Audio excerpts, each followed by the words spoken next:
오늘 말씀의 제목은 미가 강의 7번째 시간이지만 제 개인적으로는 이렇게 한번 지어봤습니다. 마음의 예배입니다. 혹시 이게 찬양의 제목인데 찬양의 열기로 더 많이 알려져 있는 찬양입니다. 혹시 우리 성도님들 가운데 이 찬양을 아시는 분들이 계실지 모르겠는데요. 후렴교가 이렇게 됩니다. 혹시 아시는 분이 계실까요? 주님께 드릴 마음의 네, 좋습니다.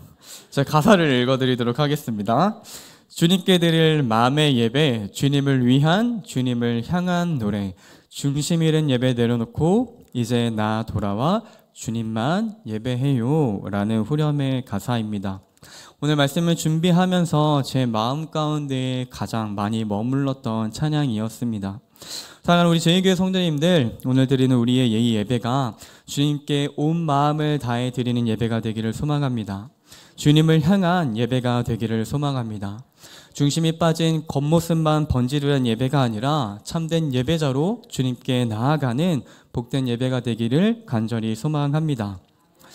네, 현재 저는 중등부 친구들과 함께 예배를 드리고 있습니다. 또 사랑부도 함께 하고 있는데요. 특별히 이 중등부 친구들과 제가 지금 제자 훈련을 함께 하고 있습니다.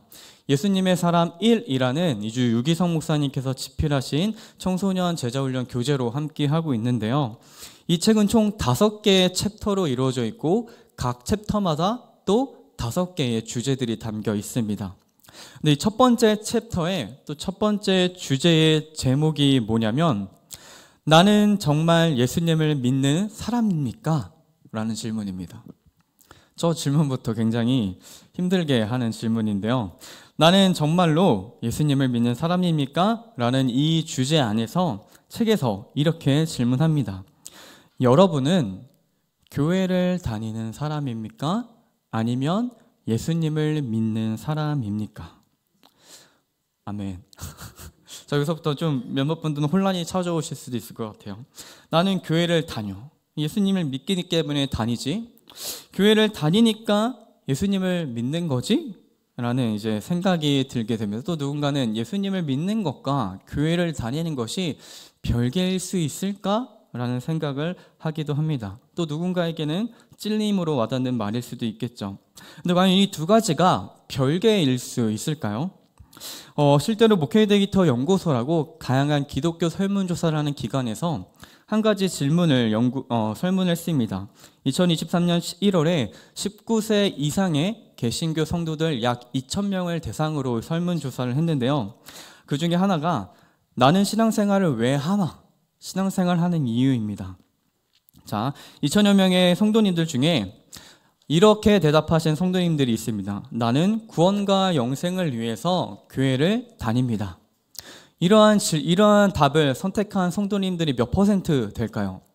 전체 100% 가운데 구원과 영생을 위해 다닌다. 약 36%입니다. 너무 적죠. 약 3분의 1 정도 되는 숫자인데, 자, 반면에 나는 마음의 평안을 위해서 교회를 다닙니다 라고 대답한 사람들은 전체의 몇 퍼센트일까요? 42%입니다. 조금 가장해서 말하면 성도 2명 중에 1명은 나는 나의 마음의 평안을 위해 교회를 다닌다라고 대답했다라는 것입니다. 교회를 다니는 이유가 예수님을 믿기 때문이 아닌 것이죠. 예수 그리스도를 말미암아 유일하게 주어질 수 있는 구원과 영생이 아닌 것입니다. 나의 평안을 위해 다니는 것이죠. 혹여 누군가는 이렇게 생각할지도 모릅니다. 예수님을 믿으면 마음의 평안이 찾아오니까 같은 의미가 아닌가라는 생각을 하실지도 모릅니다. 저도 처음에 듣고 그 생각을 했어요. 근데 곰곰이 묵상해 보니까 이 얘기는 나의 마음의 평안을 위해 교회에 다닌다는 얘기는 그것과는 전혀 다른 얘기입니다. 교회에 나와 예배드린다는 이유가 하나님이 아니라 바로 나 자신에게 있다라는 이야기인 것입니다. 사랑하는 성도님들, 우리의 예배는 어떠한가요? 흔히 우리는 예배를 내가 드린다라고 자주 표현합니다. 맞습니다. 예배는 하나님께 드리는 것입니다. 하지만 예배는 우리가 하나님께 드리기 이전에 하나님께서 우리에게 찾아오셨음에 시작됩니다. 하나님께서 우리를 찾아오심에 대한 반응이 바로 이 예배라는 것이죠. 따라서 우리의 예배의 시작은 내가 아니라 바로 하나님이신 것입니다. 하나님이 이미 하신 일, 또 지금 하고 계신 일, 장차 이루실 일들에 대한 반응이 바로 예배라는 것입니다. 오늘 우리가 살펴보는 이 미가 6장은 이러한 예배를 중심으로 우리가 어떠한 삶을 살아가야 하는지에 대해서 이야기해주고 있습니다. 오늘 미가서 말씀을 통해 마음의 예배를 회복하고 이를 힘입어 어떻게 살아가야 하는지 결단해보는 우리의 시간이 되기를 간절히 소망합니다. 오늘 본문의 시작인 1절과 2절의 말씀 제가 읽도록 하겠습니다. 너희는 여호와의 말씀을 들을지어다. 너는 일어나서 산을 향하여 변론하여 작은 산들이 내 목소리를 듣게 하라 하셨나니 너희 산들과 땅의 견고한 지대들아 너는 여호와의 변론을 들으라. 여호와께서 자기 백성과 변론하시며 이스라엘과 변론하실 것이라. 아멘. 네, 오늘 본문은 하나님께서 미가 선지자를 통해서 이스라엘 백성을 고발하시는 장면으로 시작이 됩니다. 어떠한 법정의 무대를 영상케 하는 그러한 내용으로 시작이 되는 것이죠. 이렇게 성경에서 자주 고발하고 또 법정의 모습을 영상케 하는 내용들은 이스라엘 백성들이 하나님과의 언약을 어겼을 때 그 언약을 지키지 않은 이스라엘 백성들을 향한 하나님의 고발의 장면이 등장할 때 주로 이러한 배경이 등장합니다. 하나님께서는 산들과 견고한 지대들 앞에서 이스라엘과 변론하십니다. 이 표현이 참으로 재밌는 표현이 아닐 수 없습니다. 또한 하나님께서만 하실 수 있는 표현이기도 하시죠.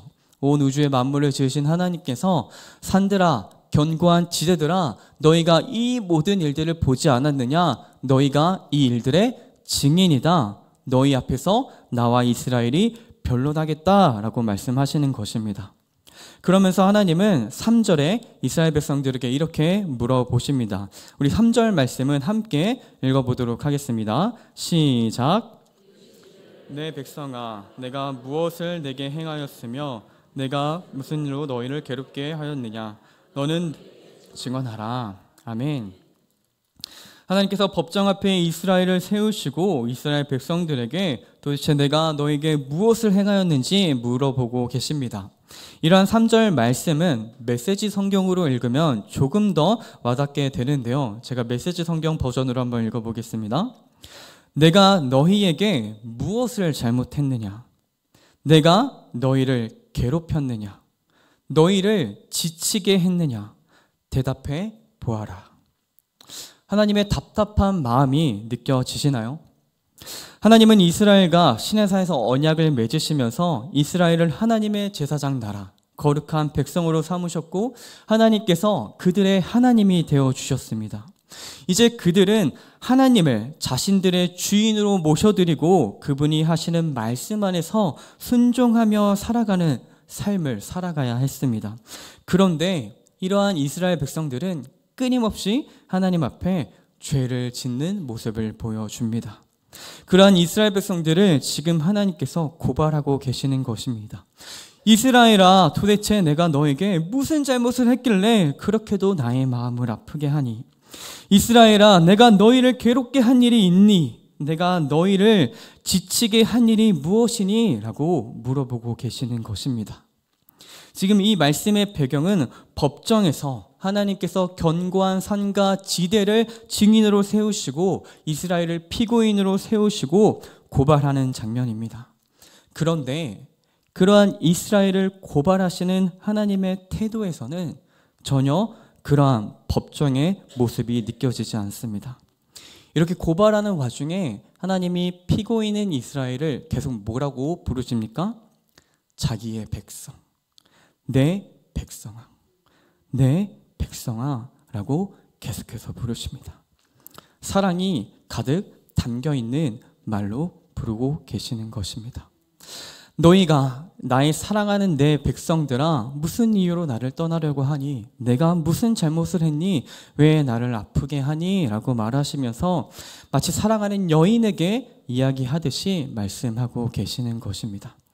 마치 나를 떠나려고 하는 연인에게 매달리는 모습처럼 느껴집니다.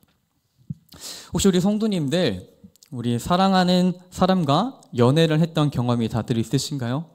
지금의 아내와 남편, 또 지금의 연인과 그러한 시간들을 만들어 가고 계실 텐데요.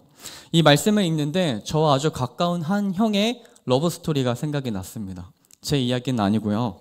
네, 이 형이 처음으로 연애를 했던 이야기입니다. 형이 처음으로 연애를 하면서 굉장히 설레하고 부푼 그 마음이 얼굴에 느껴졌던 그 표정이 아직도 기억이 생생합니다. 근데 시간이 흘러서 한 200일쯤 되었을까요? 어느 날 이 형이 너무 침울한 얼굴을 하고 있는 것입니다. 왜일까요? 헤어진 것입니다. 그 사랑하는 여인과 헤어진 것이죠. 첫 연애다 보니 서툴기도 하고 아낌없이 모든 것을 내어주다 보니 금방 이제 헤어지게 된 것입니다. 헤어질 때 스토리를 또 들어보니까 엄청 좀 구질구질하게 매달렸는데 결국에는 안 된 것이죠. 그런데 이러한 헤어지고 나서 또 얼마 지나지 않아서 3월 14일이 찾아왔습니다. 혹시 3월 14일이 무슨 날인지 다들 아시나요? 네, 역시 화이트데이입니다. 남자친구가 여자친구에게 사탕을 선물하는 날이죠. 그 형이 저에게 물었습니다. 화이트데이인데 내가 마지막으로 사탕을 선물하면서 다시 만나자고 얘기해볼까? 라고 물었습니다. 우리 성도님들은 뭐라고 대답하시겠습니까? 저도 그렇게 되겠습니다. 도대체 무슨 소리를 하는 거냐? 절대 하지 말아라 라고 얘기했습니다. 그 형이 저의 말을 들었을까요? 아닙니다. 마음이 따르는 대로 했겠죠. 그 형이 늦은 시간에 이제 퇴근을 하고 사탕을 사서 그 전 여자친구의 집에 문고리에 딱 걸어두고 돌아왔다고 합니다. 그리고 그 안에는 편지가 있었습니다. 다시 나를 만나고 싶으면 연락을 달라라는 내용이었죠. 그리고 몇 년이 흘렀습니다. 그 형은 여전히 그녀의 답장을 받지 못했습니다. 저는 그 형의 태도가 이해가 되지 않았습니다. 처음에 그렇게 매달려서 깨졌으면, 차였으면 이제 그만할 법도 한데 화이트데이가 다가왔다고 또 그녀를 찾아가서 다시 만나자라고 얘기하는 조금은 구질구질해 보이는 자기의 자존심을 다 내려놓는 그러한 연애의 모습이 이해가 되지 않았습니다. 그런데 이러한 미련해 보이는 사랑의 대표적인 분이 바로 오늘 본문에 등장하십니다. 누구인가요? 바로 하나님이시죠. 누가 보면 질척거린다라고도 할 수 있는 이 모습이 지금 하나님께서 이스라엘 백성들에게 보여주시는 모습입니다. 하지만 앞서 얘기했던 이 형과의 연애 스토리와 전혀 다른 차원의 차이가 이 사랑 이야기엔 있습니다. 사람이 사람을 사랑해서 자존심이고 뭐고 다 내려놓는 것과는 차원이 다른 사랑입니다. 뭡니까? 창조주가 피조물을 향해 지금 매달리고 있는 겁니다. 창조주신 하나님께서 사랑하는 피조물인 이스라엘을 법정에 세우셨습니다. 그리고 그와 변론하자고 이야기하십니다. 그런데 여전히 그 피고인으로 서 있는 이스라엘을 하나님은 계속해서 내 백성아, 내 백성아 라고 부르고 계십니다.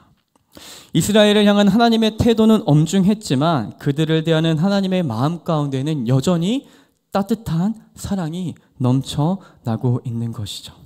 내 백성 이스라엘아, 도대체 내가 너에게 무슨 잘못을 했길래 그렇게도 나의 마음을 아프게 하니?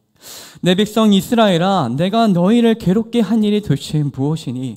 내 백성 이스라엘아, 내가 너희를 지치게 한 일이 무엇이니? 라고 하나님께서는 끊임없이 이스라엘에게 물으시면서 간절히 호소하고 계시는 것입니다.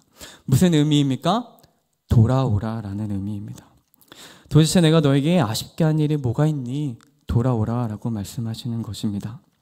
그러시면서 하나님께서는 자신의 백성인 이스라엘과 또 그분께서 함께 행했던, 함께 하셨던 이야기들을 열거해 나가십니다. 마치 연인들끼리 우리들이 가장 행복했었던, 우리들이 가장 사랑을 가장 많이 나눴던 그 시간들을 이야기하며 우리 그때 정말 좋았잖아. 그때를 다시 기억해서 나에게 올 수 없겠니? 라고 이야기하는 것처럼 말입니다. 지금 누가 누구에게 이렇게 하고 있다고요? 창조주가 피조물에게 그렇게 하고 있습니다. 정말 이해할 수 없는 미련한 사랑인 것이죠. 그러면서 하나님께서는 4가지 사건에 대해서 이야기하십니다. 첫 번째는 출애굽 사건이요, 두 번째는 모세와 아론과 미리암을 앞서 보내신 사건이요, 세 번째는 모압 발락과 발람의 사건이요, 마지막 4번째는 시딤에서 길갈까지의 사건입니다. 이 네 가지의 사건들은 우리 성도님들께도 익숙한 사건들일 테니 빠르게 한번 살펴보도록 하겠습니다. 이 네 가지는 이스라엘 백성들에게 어쩌면 가장 중요한 이 광야에서의 또 이들의 삶 가운데의 사건들이라고 할 수 있습니다. 첫 번째는 출애굽입니다. 우리 4절 상반절 말씀 함께 한 목소리로 읽겠습니다. 시작. 내가 너를 애굽 땅에서 인도해 내어 종노릇하는 집에서 속량하였고. 아멘. 이스라엘은 400년 동안 어디에서 종노릇하였습니까? 애굽에서 노예로 살아갔습니다.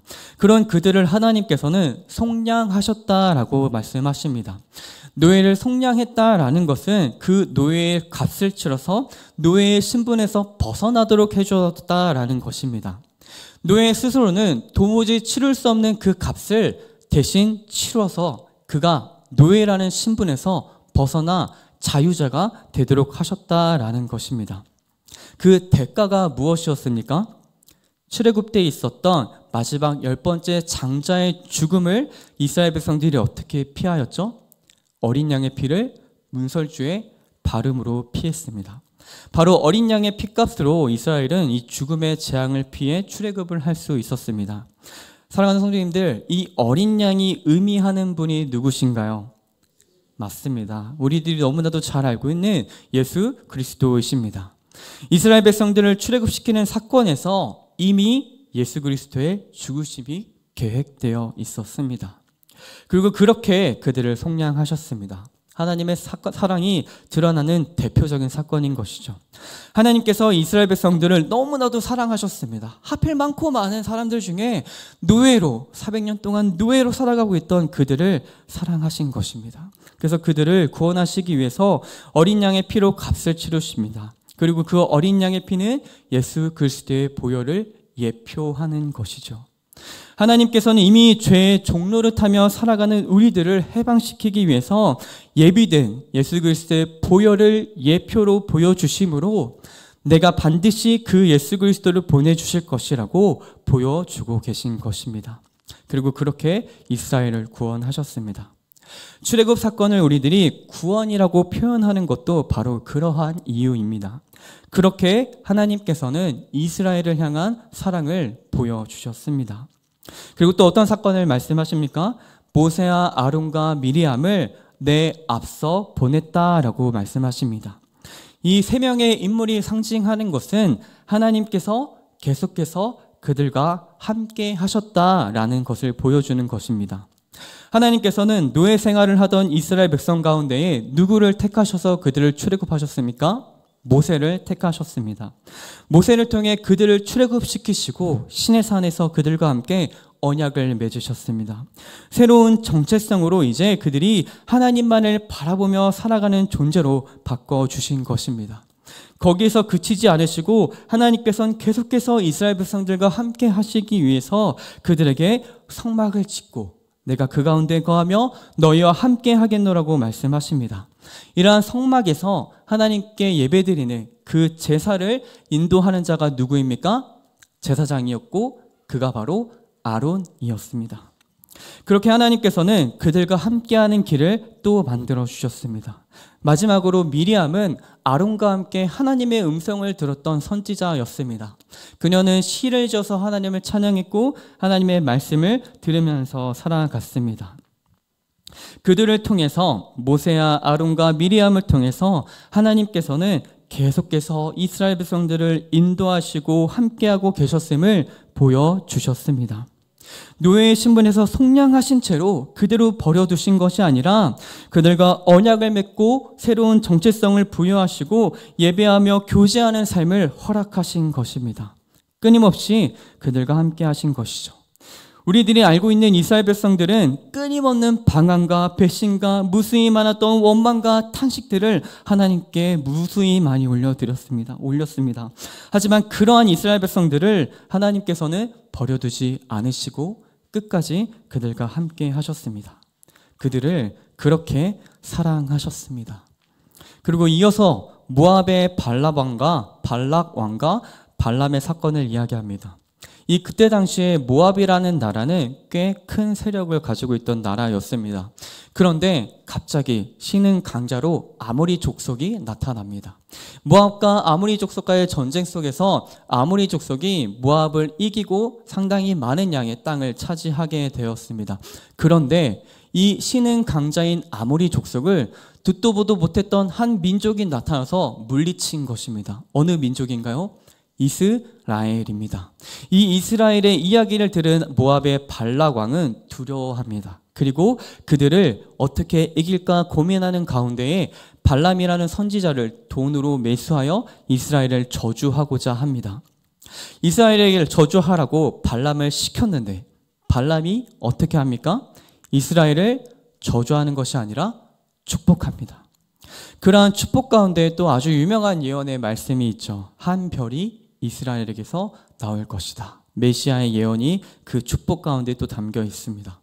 어떻게 이런 일이 일어난 것일까요? 하나님께서 발람의 입을 막으시고 그 입으로 되려 축복을 하도록 하신 것이죠.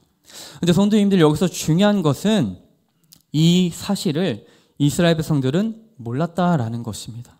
그 저주의 대상이었던 이스라엘 백성들은 지금 저 위에서 무슨 일이 일어나고 있는지 아무것도 몰랐습니다. 한참 후에서야 이 사건에 대해서 알게 되죠.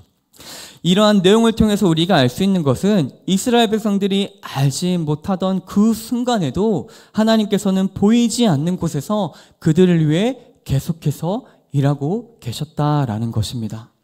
하나님께서는 사랑하는 이스라엘 백성들을 위해 보이는 곳에서도 보이지 않는 곳에서도 계속해서 일하셨습니다. 그렇게 그들을 사랑하셨습니다. 그리고 마지막으로 시딤에서 길갈까지의 일을 기억하라 라고 말씀하십니다. 이 시딤이라는 곳은 이스라엘 백성들이 요단강을 건너기 전 마지막으로 머물렀던 지명입니다. 40년 광야 생활의 종지부를 찍는 마지막 장소가 바로 이 시딤이었던 것입니다. 그럼 길갈은 어디일까요? 길갈은 요단강을 건너 약속의 땅에 처음으로 발을 들여놓았던 바로 그곳이 길갈입니다. 40년의 광야 생활을 마치고 약속의 땅에 입성하게 되었던 그 역사적인 사건을 기억하라라는 것입니다. 하나님께서는 그분의 언약에 근거하여 계속해서 신실하게 이스라엘 백성들에게 약속을 이행해 나가셨습니다. 그들을 약속의 땅으로 인도하셨고 그 땅을 차지하게 하셨습니다. 이처럼 놀라운 사랑을 하나님께서는 이스라엘 백성들에게 계속해서 보여주셨던 것입니다. 하나님께서는 핏값으로 이스라엘 백성들을 속량하셨고 또 그들과 함께 하시며 인도하셨고 그들이 깨닫지도 못했던 그 순간에도 그들을 보호하셨습니다. 그리고 여전히 신실하게 그들과 한 약속을 지키고 이루고 계셨습니다. 이러한 네 가지 사건을 통해서 하나님은 이스라엘 백성들을 내가 얼마나 사랑했는지를 다시 한번 얘기해 주시면서 그 사랑을 기억하라 라고 이야기하십니다. 이스라엘 백성들에게 내가 너를 이렇게까지 사랑했다라고 이야기하고 계시는 것이죠. 그러한 하나님의 이야기를 들은 이스라엘의 반응이 6절과 7절 가운데 등장합니다. 우리 함께 6절, 7절 말씀 읽도록 하겠습니다. 시작. 내가 무엇을 가지고 여호와 앞에 나아가며 높으신 하나님께 경배할까? 내가 번제물로 1년 된 송아지를 가지고 그 앞에 나아갈까?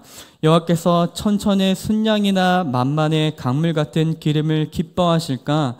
내 허물을 위하여 내 맏아들을 내 영혼의 죄로 말미암아 내 몸에 열매를 드릴까? 아멘. 성도님들, 6절의 시작이 어떠합니까? 내가 무엇을 가지고 여호와 앞에 나아갈까? 라는 질문으로 시작합니다. 우리 성도님들 가운데 혹시 예배 자리에 나갈 때마다 내가 무엇을 가지고 하나님께 나아갈까? 하나님께서 나의 어떠한 것을 원하실까라는 고민을 하며 나오신 성도님들이 혹시 계실까요? 저는 아닙니다. 그렇게 항상 나가지 못하는 것이 솔직한 저의 모습입니다. 이렇게 언뜻 보면 굉장히 예배에 신실한, 예배에 열심히 가진 자세를 말하는 듯 보이지만 그 뒤에 이어지는 내용으로 보면 전혀 그렇지 않다는 것을 우리는 알 수 있습니다. 이 6절과 7절은 이스라엘 백성들에게 자신의 마음을 변론하셨던 이 하나님의 말씀 이후에 이제 이스라엘 백성들이 스스로를 변론하는 내용입니다. 이 미가 선지자가 그들의 의견을 하나님께 전달하고 있는 장면인데요. 내가 무엇을 가지고 요 앞에 나아갈까라고 말하면서 그들은 이렇게 이야기합니다. 번제물로 1년 된 송아지를 가지고 나아가야 하는가? 번제물이란 이스라엘 백성들이 매일 드려야 했던 제사의 종류의 한 가지입니다. 이 번제는 그들의 형편에 따라 다양한 동물들을 제물로 드릴 수 있었는데요. 특별히 1년 된 송아지는 굉장히 정성이 담긴 예물을 의미합니다. 누군가가 1년 된 송아지를 바쳤다라고 이야기하면 주변에서 와, 대단하다라고 이야기할 정도로 그러한 정성이 담긴 제물이라는 것이죠. 그런데 이스라엘 백성들이 여기서 1년 된 송아지를 가지고 나아갈까 해서 그치는 것이 아니라 더 나아갑니다. 뭐라고 말합니까? 천천의 순양과 만만의 강물 같은 기름을 가지고 나가야 하나님께서 기뻐하실까라고 이야기합니다. 성도님들, 솔로몬이 성전을 헌당할 때 드렸던 소가 몇 마리인지 아십니까? 22,000마리입니다. 그리고 양과 염소가 몇 마리였는지 아십니까? 12만 마리입니다. 엄청나죠. 왕이었기 때문에 가능했던 제사였죠. 천천의 순양과 만만의 강물 같은 기름은 이것보다 더욱더 많은 짐승들의 숫자를 의미합니다. 한 사람이 바칠 수 있는 양의 제물이 아니었던 것이죠. 이스라엘 백성들은 도무지 한 사람이 바칠 수 없는, 이스라엘의 모든 백성들이 나와 예배를 드려야 겨우 바칠까 말까한 그러한 양을 이야기하면서 이 정도는 드려야 하나님께서 만족하시겠습니까? 라고 과장되게 말하고 있는 것입니다. 더 나아가서 이스라엘 백성들은 또 뭐라고 합니까? 송아지로도 안 되고 수많은 제물로도 안 된다면 맏아들과 내 몸의 열매 곧 어린 아기를 제사로 드리면 그제서야 하나님이 만족하셔서 내 죄를 사하여 주시겠습니까? 라고 묻습니다. 근데 성도님들, 이 맏아들과 내 몸의 열매인 어린 아이를 제사로 드리는 것은 과장법이 아니었습니다. 실제로 이스라엘 백성들이 행하고 있었던 제사의 모습이었던 것이죠. 유다의 아하스 왕은 자신의 아들을 불살라 제물로 바쳤습니다. 그 당시 암몬족들은 자신들의 신인 몰렉에게 어린 아기를 제사로 바쳤는데 이러한 문화가 우상 숭배하는 이스라엘 백성들 안에도 들어와 있었던 것입니다. 하나님께서는 인신 제사를 금지하셨습니다. 하지만 그들은 하나님이 원하시는 예배가 아니라 자신들의 의를 가장 드러낼 수 있는, 누가 봐도 정말로 열심히 예배드린다라고 보여지는 그러한 모습을 선택하여 예배를 드려왔던 것입니다. 그들의 예배에는 하나님이 없었습니다. 그들의 예배는 하나님이 아닌 자신을 위한 예배였던 것입니다. 이러한 그들의 주장 안에서 그들이 이미 언약 백성으로서 살아가고 있지 못한다라는 것이 여실히 드러나고 있는 것입니다. 그러한 이스라엘 백성들의 변론 앞에 하나님께서는 8절에 이렇게 말씀하십니다. 우리 함께 8절 말씀 읽겠습니다. 사람아, 주께서 선한 것이 무엇임을 내게 보이셨나니 여호와께서 내게 구하시는 것은 오직 정의를 행하며 인자를 사랑하며 겸손하게 내 하나님과 함께 행하는 것이 아니냐. 아멘. 하나님께서는 그러한 주장을 하는 이스라엘 백성들에게 하나님께서 정말로 원하시는 것이 무엇인지 다시 한번 명확하게 말씀해 주십니다. 주님께서 원하시는 선이 무엇인지 이미 하나님께서 이스라엘 백성들에게 보여주셨습니다. 그것이 무엇입니까? 정의를 행하고 인자를 사랑하며 겸손히 하나님과 동행하는 삶인 것입니다. 하나님이 원하시는 이러한 모습의 첫 번째, 정의를 행하는 것. 우리 성도님들, 성경에서 말하는 정의가 무엇인가요? 성경에서 말하는 정의는 하나님의 심판과 또한 재판관의 의로운 재판을 의미하는 것뿐만 아니라 이웃을 향하는 마음에 대해서 자주 이야기합니다. 일상적인 삶 가운데에서 주변에 있는 고아와 가부, 이방인 또는 사회에서 약자를 압제하고 학대하는 자들을 도와줄 뿐만 아니라 학대하는 자들을, 그래서 그들을 구원하는 것을 도와주는 것뿐만 아니라 그들과 함께 더불어 살아가는 삶, 그것이 성경에서 말하는 정의를 행하는 삶인 것입니다. 그런데 우리가 지속적으로 살펴봤던 이 미가서에서 이스라엘 백성들 가운데에서는 이 정의를 행하는 삶을 도무지 찾아볼 수 없습니다.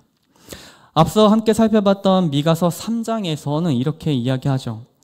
그들은 가난한 자들의 등 가죽을 벗기고 뼈에서 살을 뜯어 그 살을 먹고 그 가죽을 벗기며 그 뼈를 꺾어 다지기를 냄비와 솥 가운데 담을 고기처럼 하였느니라 라고 말하고 있습니다. 이러한 삶을 살아가는 그들에게 과연 정의를 찾아볼 수 있었을까요? 이스라엘 백성들의 모습은 6장에서도 여전히 그러한 모습으로 등장합니다. 우리가 함께 읽었던 10절 12절에 이렇게 이야기합니다. 부정한 저울과 거짓 저울추를 써서 사람들을 속이고 불의한 재물을 쌓아가고 있다라고 말입니다. 그러한 재물을 쌓아가면서 부자들은 더욱더 강포하여지고 이스라엘 백성들 가운데는 입 가운데 거짓이 계속해서 넘쳐나고 있다라고 하나님은 그들을 고발하고 있습니다. 그들 가운데에서 도무지 이 하나님의 정의를 살펴볼 수 없는 것이죠. 그래서 13절에 하나님은 그들을 치셨다라고 말씀하십니다. 언약적 관계 안에서 하나님과의 언약을 어긴 이스라엘 백성들을 심판하신 것입니다. 하나님의 정의가 행해진 것이죠. 그런데 사랑하는 성도님들, 이 이스라엘 백성들은 그 누구보다 하나님의 정의를 경험하였던 자들이었습니다. 그들은 애굽으로부터 압제를 받고 있었습니다. 그러한 그들을 하나님의 정의로 그러한 압제에서 벗어나도록 해주셨습니다. 일평생을 노예로 살다가 죽고 또한 그들의 자녀, 자손 대대로 노예로 살아갈 수밖에 없었던 그들에게 자유자로 그리고 하나님 나라의 백성으로 그들의 정체성을 바꿔주신 놀라운 정의를 받았음에도 불구하고 그들은 그것을 잊어버린 채 자기 자신의 유익만을 쫓는 삶을 살아가고 있었던 것입니다. 그런 이스라엘 백성들에게 하나님은 정의를 행할 것을 강조하십니다. 알고만 있는 것이 아니라 내가 받았던 하나님의 정의를 기억하며 잊지 않으며 그것을 행하며 살아가라고 말씀하고 계시는 것입니다. 그 두 번째로 인자를 사랑하라라는 것입니다. 여기서 인자란 우리들이 잘 알고 있는 헤세드라는 단어입니다. 하나님의 자기 백성을 향한 신실한 사랑을 표현하는 단어이죠. 또한 언약적 관계 안에서 이스라엘 백성을 향해 끊임없이 무조건적으로 사랑을 퍼부어 주시는 그 한결같은 사랑을 드러내는 단어입니다. 즉 인자를 사랑하라라는 것은 하나님께서 나에게 베푸신 사랑을 기억하며 그 사랑을 흘려보내는 삶을 살아가라라는 것입니다. 나를 사랑하셔서 베푸신 하나님의 그 놀라운 사랑을 이제 나도 베풀며 살아가라라는 것입니다. 형식적인 예배가 아니라 마음이 없는 정의가 아니라 나에게 베풀어 주신 그 놀라운 사랑을 기억함으로 말미암아 내가 마음으로 사랑을 고백하며 살아가기를 원하시는 것입니다. 마태복음 23장 23절에서 예수님은 이렇게 말씀하십니다. 화 있을진저 외식하는 서기관들과 바리새인들이여 너희가 박하와 회양과 근체의 11조는 들이되 율법에 더 중한 바 정의와 긍휼과 믿음은 버렸도다. 그러나 이것도 행하고 저것도 버리지 말아야 할지니라. 아멘. 이게 무슨 말인가요? 이스라엘 백성들이 앞서 말했던 나는 이렇게까지 예배를 드립니다 라고 얘기했던 그러한 예배의 형식보다 더 중요한 것은 그 안에 담긴 마음이라는 것입니다. 이스라엘 백성들은 마치 제사에 드리는 번제를 통해서 하나님과 거래하는 듯한 모습을 보여줍니다. 1년 된 송아지를 바치며 은혜를 주시겠습니까? 천천의 순양이나 만만의 감물 같은 기름을 드리면 기뻐하시겠습니까? 맏아들이나 어린아이를 바쳐야 그제서야 만족하시며 내 죄를 사하여 주시겠습니까? 이스라엘 백성들이 드리는 제사, 그 예배 가운데에는 하나님께 반응하는 예배가 아니었습니다. 하나님 앞에 형식적으로 예배를 드리며 내가 마땅히 받아야 한다라고 생각한 것들을 받아내는 마치 기브앤테이크의 형식으로 그들은 예배를 드리고 있었던 것입니다. 본래 예배의 의미, 하나님의 사랑에 대한 참된 반응, 즉 마음으로 드리는 예배가 아니었던 것이죠. 따라서 그러한 예배를 드렸던 그들로부터는 하나님의 인자, 그분의 헤세드가 흘러나가는 것은 말이 안 되는 것이었습니다. 하나님께 제사를 드린 후 그들이 했던 행동들이 무엇이었습니까? 부정한 저울과 거짓 추를 가지고 자신의 곳간에 재물을 쌓고 이 부자들은 계속해서 강포해지며 그 입에서는 계속해서 거짓이 넘쳐나는 삶을 살아갔습니다. 그러한 이스라엘 백성들에게 하나님은 다시 한번 말씀하십니다. 인자를 사랑하라 라고 말입니다.